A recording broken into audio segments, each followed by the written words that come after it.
every human being at some point had to face that event where they felt that they didn't belong. They felt that something was off. And they had to make a choice. Now, what do I do? How do I cope with this world? Welcome to And Then I Did This. Prepare to be inspired as we celebrate the unique journeys of individuals who've had the courage to break free and live life on their own terms. Their lives prove that you truly can be free to live your best and most authentic life. Let's get to it. Welcome to the show. I have a special guest today, Sammy Orelien, who is an entrepreneur, a business owner, and a visionary leader, I would say. He's written a new book that was just released in December, and I want to welcome you to the show and just say welcome. Thank you. Thank you for having me. I'm excited. I'm looking forward to our conversation. Yeah, so I'm excited for you to share your journey, kind of where you started and how you got where you are today. Share with people your journey. Sure. So I grew up in Haiti. I was born in Haiti. And I left Haiti when I was 10 years old, lived in a place called Guadeloupe until I was 19. Came to America in 1989. So I came to America after high school. So I went to college, pursued graduate studies in the US, went to work in corporate America. And that lasted for 7 years or so. And then after that, I branched into entrepreneurship and started my own company. So good, so good. And so talk a little bit about like the inspiration and the journey that led you to write your book, which is Turning Water into Butter. It's a spiritual memoir. Talk a little bit about that. Sure. So when I was in Haiti, LuRae, my first experience, so to speak, my first, I would say, kind of epiphany, what I believe changed me is that I remember this event where I asked my mother what I would be eating later. And she said something to me that, like some rambling, that she can turn water into butter if she has to feed me. It's kind of like saying that you make stone soup out of stone or make bread out of stone. Yeah. So basically, she was telling me that she would create the impossible if she had to feed me. But obviously, this is where, for me, I had this awakening where I didn't believe this poor woman. I'm like, this woman is clueless. She has no clue what she's going to feed me. And this is, for me, kind of at least a story that I told myself on the tape that I run into my head for a long time, that I needed to be in control. I could not trust this woman to feed me. I could not trust the adults around me. So I had to be in charge. I had to be in control. So this is the tape that I was running that was driving me. And it drove me for a long time. And that served me well, I have to say. That idea that I needed to be in control, it pushed me. It pushed me to some degree to do things that I think would be scary for some people. But at the same time, I realized that I also had to revisit the tape. And this book is really first written for me because I think, in terms of transformation, that one area for growth is to go back and look in the past. I think the past is a gift, to revisit that past and to revisit the stories we've told ourselves. And I use the concept of reframing in the book to reframe that. And so that's really an exercise in reframing the past, revisiting it. It is a great source for growth. And so that's why I wrote the book. What I'm hoping is that it would inspire people, not because I've done something great or anything greater than anybody, but that they would see themselves in the story. Because I believe that we all have stories. Every human being at some point had to face that event where they felt that they didn't belong. They felt that something was off. And they had to make a choice. Now, what do I do? How do I cope with this world? You get put into this world and you feel loved, you feel like everybody loves you, but at some point you realize that there is something off here. Maybe this is a hostile environment. For me, I decided to take a persona. I talk about taking a persona, a mask. And the ego, for me, it was called the lone wolf. I had to be in charge. That's the only way I could feel safe. So what I'm hoping is that others will see themselves in the story, and it would push them to then look at their own and get the nuggets of wisdom, get that knowledge of self from their own story. That's really what drove me to write this book. That's so interesting because, as you're talking, we all create stories. And when you were talking, it made me realize and think about we are meaning-making machines. Yes. We give meaning to everything, and we do that to make ourselves feel safe and to try to make sense of our world around us. So we will say, well, this thing happened, so that must mean this. And Right. that is how we, as you were saying, the story that you created, it on the one hand, you turned it into like a fire beneath you to probably achieve some of the things that you've achieved. And at the same time, at a certain point, you look back and realize that was a coping story, coping mechanism to, as you said, to feel safe in what seemed like a hostile world, that Right. you needed to be in control. If you weren't sure that this other person had it under control, you needed to take charge, Right. make that happen. So what were some of the steps that you took in that journey of kind of getting to your truth? So I think, it starts with, in terms of getting to your truth, where you wonder, right? You wonder, is this really the way that things should be? Know thyself is the first part. And I would say I took the journey of transformation as part of entrepreneurship. So when I wanted to grow my company, and I realized that to grow your company, you have to grow yourself. Something that I've said, many times, and that I believe deeply, and that's something that I had to learn early, that bottlenecks happen at the top. What got you to a certain point, what gets you to start a company, to be that control freak, to where you want to take control of your life, that's not the same thing that will help you grow a company. At some point, you're going to hit a ceiling. And one of the things that you realize is that to grow your company, to grow your organization, or if it's an initiative or endeavor, any big endeavor requires more than you. And so to grow that endeavor, to make that march toward whatever that big goal is, you have got to grow. And so me, I faced that. I mean, it was almost like facing a ceiling where essentially I feel that I was obligated to go. Because you know what? That tape where you said you have to be in control, that's a story. The good thing about the story and that meaning, we can change it. And that's why I also said in the book that, and I don't know if Yogi Berra said it, and if he didn't say it, I'm claiming it. I said, the past ain't never the same. You can change the past.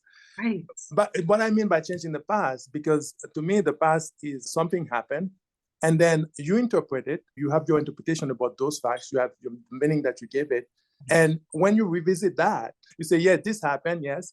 But then you change that meaning, then the past is never the same. So to me, so I needed to do that. I needed to do that growth. And I would say the realization that came to me is that you can grow by reading books. Like, it's easy. This is linear. Like, if you want to be a business, I'm a technical person. So if you want to know about balance sheet, how to read a P&L, that's what I call the things that you don't know. You can get a book, you can have somebody to teach you that. But it's a part of where you can go the most in terms of that growth that you need to have nonlinear growth in your business, nonlinear growth in your impact in the world. This is where you have to go into the self.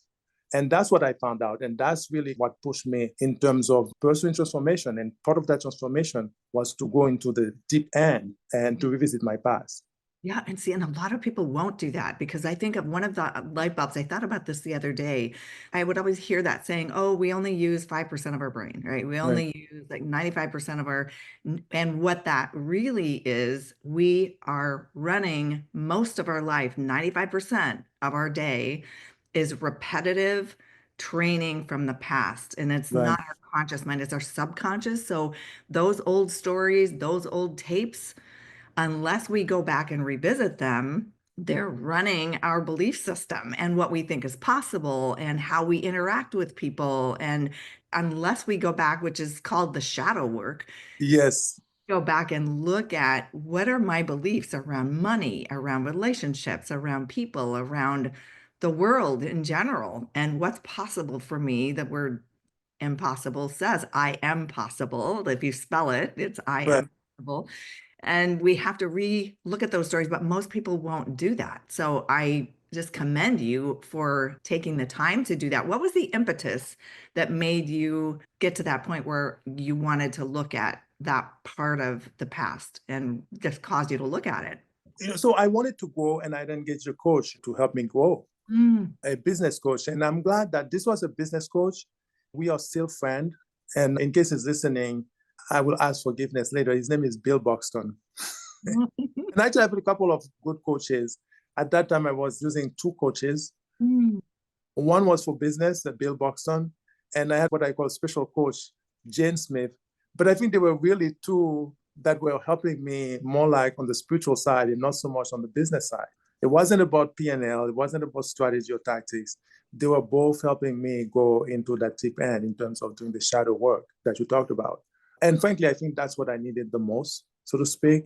And that may be true probably for a lot of people, which is that if you're new to business, you want to build a business, there are aspects of business knowledge that you don't know. The fact that you started a business is that you have the ability to learn. You probably can go in a book. You can probably get a book, read that, or take a class online, learn about it. And Bill, one of my coaches, Bill kind of introduced me to that. He introduced me to the idea of change the tape that's running, review the tape. And that was very helpful to me.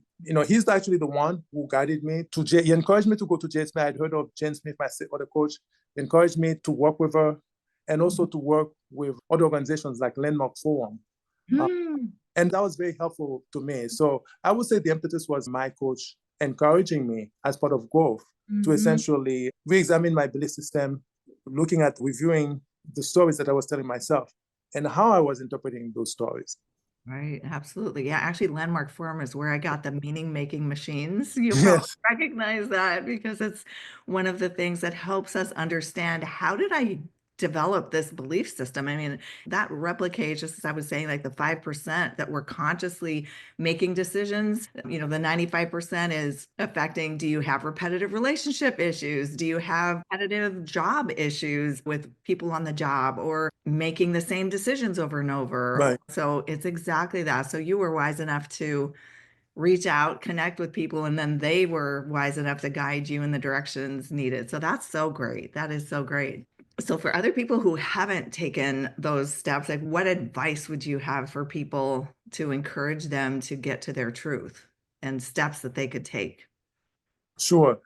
What I would say is that probably your greatest area for growth is in the part that we call don't know. When usually people want me to coach them, I draw a circle, which I learned from other people who have coached me, where in that circle, you have a small slice of a pie, which is what you know, like 2 + 2 is 4. Right. There's the second slice of the pie, which is a bit larger, which is what you don't know. Like you may not know about physics, you may not know about economics, but you don't know that. You can pick up a book, you can Google it or chat GPT. But there's the part that you don't know that you don't know. That's the part, and one aspect of that is your own self, revisiting that, your past. There's also obviously getting feedback from other people because, nobody is their own mirror. You need others to reflect back to you, a part of you. So that's one aspect. This is where it's helpful to have coaches, helpful to have a group of people. And I would encourage people to be in a peer, especially if you're doing something big. If you're running a company, if you're in a leadership position, I encourage everyone actually, but particularly if you're in a leadership position, you need to be part of a peer group. The research is astounding that people who are in a peer group, they have higher performance than those who are not. So that's one area for you to go to essentially get others to reflect back to you your truth. But the other aspect and the biggest aspect that everyone can do is to do that shadow work. This is the area for don't know. You don't know what you don't know. That has the potential to yield to you transformation of what we call non-linear growth. Right. Yeah. There's so much that we don't know. And it's typically when something happens that is painful that triggers us to step back and look. The times I know that, I've sought out a therapist. Something wasn't happening the way I hoped that it would be happening. And that's when we typically do that. And a coach, I became a coach when I was in New York City. And so I, see the contrast between, there's a place for therapists, but coaches also are so powerful in the way, just the techniques and the ways that we encourage people to look. I always say to look forward, the rearview mirror is small so that we don't spend a bunch of time focused on that, but we look enough to see what we just drove through or what we just walked through so that we can create something new and don't drive on that same bumpy path again or make those same decisions. So yeah, I agree with you. It's so important that you have a support system, and we all need that with individual support, and then, as you said, like a mastermind almost of leadership peers or other people who are experiencing similar things that you may be experiencing, and you can learn from each other, you know? Absolutely. And so what are some of the other things that you've used to stay the course? I mean, obviously stepping out of corporate America initially is, like you said, I'm going to assume, which I should never assume or presume, that that was one of the scary things that you did potentially. But talk about your transition out of what you were doing in a corporate role into your own business, and what inspired you and what kept you going once you got out on your own. Sure. So, in terms of what got me going, is that when I went into corporate America, I was what you call a technical person. I had a master's. I was working on my doctorate at one point, once I started, but I was somebody who was what technical skills. So I was a technical contributor. But for a lot of people like me, whether it's engineers, IT professionals, at some point, you go from being technical to where you have to manage a project and then to have to manage people, and then you manage several projects. And so for me, that was the course. I became a project manager, and then I was a program manager where I was managing a portfolio of projects. And in my company, and I think it's true for many other companies in America, where especially service companies, where you've become a program manager, that is, you're in charge of a portfolio of work. You're responsible for bringing new work and for delivering that work. So you're essentially a small company within the larger mothership. So Right. you're running a small P&L. Right. And so you're kind of running a small business within a larger business, right? And I remember my boss, when I would go to him and say, this is the issue, what do I do? He said, well, make the decision as if you were running the business. Imagine you're the business owner, make the decision. So I was kind of like being a business owner, so to speak, within the mothership. And one year I had a 100% success rate on winning new work. And some of my colleagues said, you're pretty good at this, you should go on your own. And I talked to my boss, and he said, well, the reason that you're so successful is that you have the company behind you. And what I read into that is that it's almost like I'm a franchisee. The franchise is the mothership, I'm selling it. And then I said to myself, I may not be able to win such large projects or maybe have the same success rate, but it would be more beneficial to me if I win smaller or less, but I'm keeping everything for me. And so that's what inspired me to go out. And then once that decision was made, I started to look, where could I make a difference? What kind of clients are not being serviced now by my company and others that are essentially being neglected that I could serve?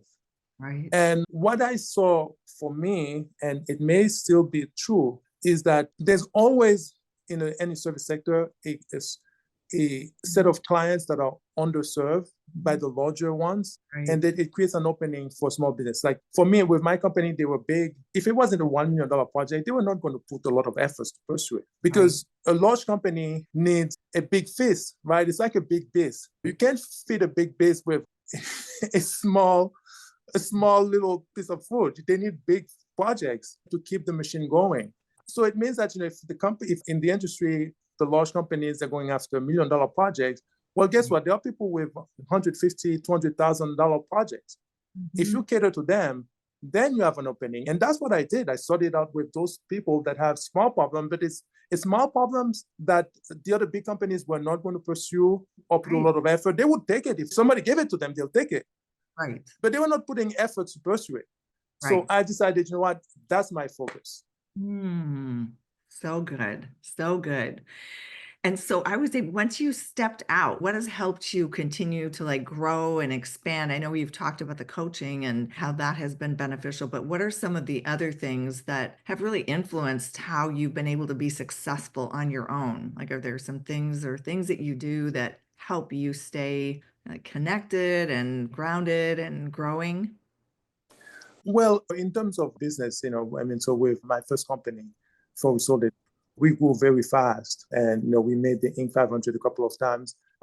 Regionally, we were getting all kinds of awards. We were doubling and tripling. That's how you get into the Inc. 500. We were doubling, and 1 year we tripled. So just imagine, right in the middle of the year, you have twice as many employees, and that happened for several years.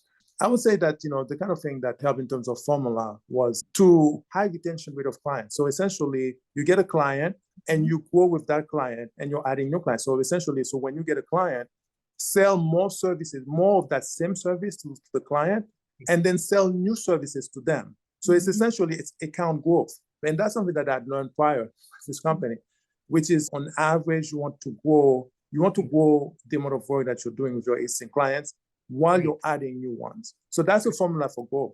I have you came to me because you knew I could do this service, right? So a lot of people, when I started my company, it was Symmetrica.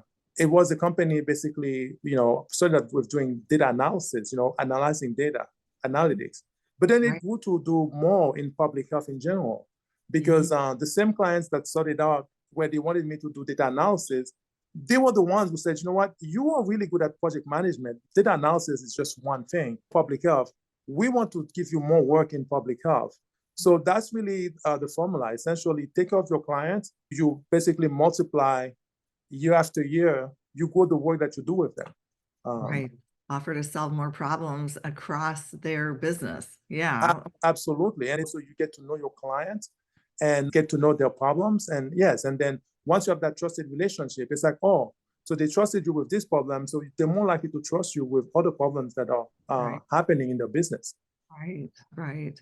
So I'm curious, what are some of the most rewarding aspects of your unique journey? Like if you look across the span of from starting as a young person in Haiti and then coming to the US and working in a corporate role and then starting your own business, selling that, and then starting another one, like what are some of the most rewarding aspects of your journey, would you say, your unique journey? I think the most important aspect is, first of all, the people that I've touched. I mean, as a business owner, there's nothing more rewarding to see people grow, to see people buying their first house, to see people that really were in a shell, kind of started out shy, and see them becoming manager. In one case, I had somebody who became a director, but started out just as a contributor. It gives you so much joy to see that growth. When you hear people say, oh, this is how Sammy would do it. So essentially, it's almost like you're replicating yourself. Really, like a business, it's you really kind of like replicating your mindset, your way of thinking, your way of doing, and passing it to other people. So you can go through biology by essentially giving birth to somebody else that has your DNA. But the other thing is that you're also almost like giving your soul DNA, right? Creating to essentially replicate yourself for the people. Am I making sense, LuRae? Yes. Inspiring others to greater growth within themselves. It's almost like if someone sees someone else being successful, and in the case of you, you're shining a light. I mean, all the things you're saying are like inspiring someone buying their first house or having their first success in, oh, I can do this project. I can lead something and other people will follow and complete it. And so you being a light, you're lending your light until others light their own flame and can carry that forward, is what I'm hearing you say. Yes. To see that happening for the people. Yes.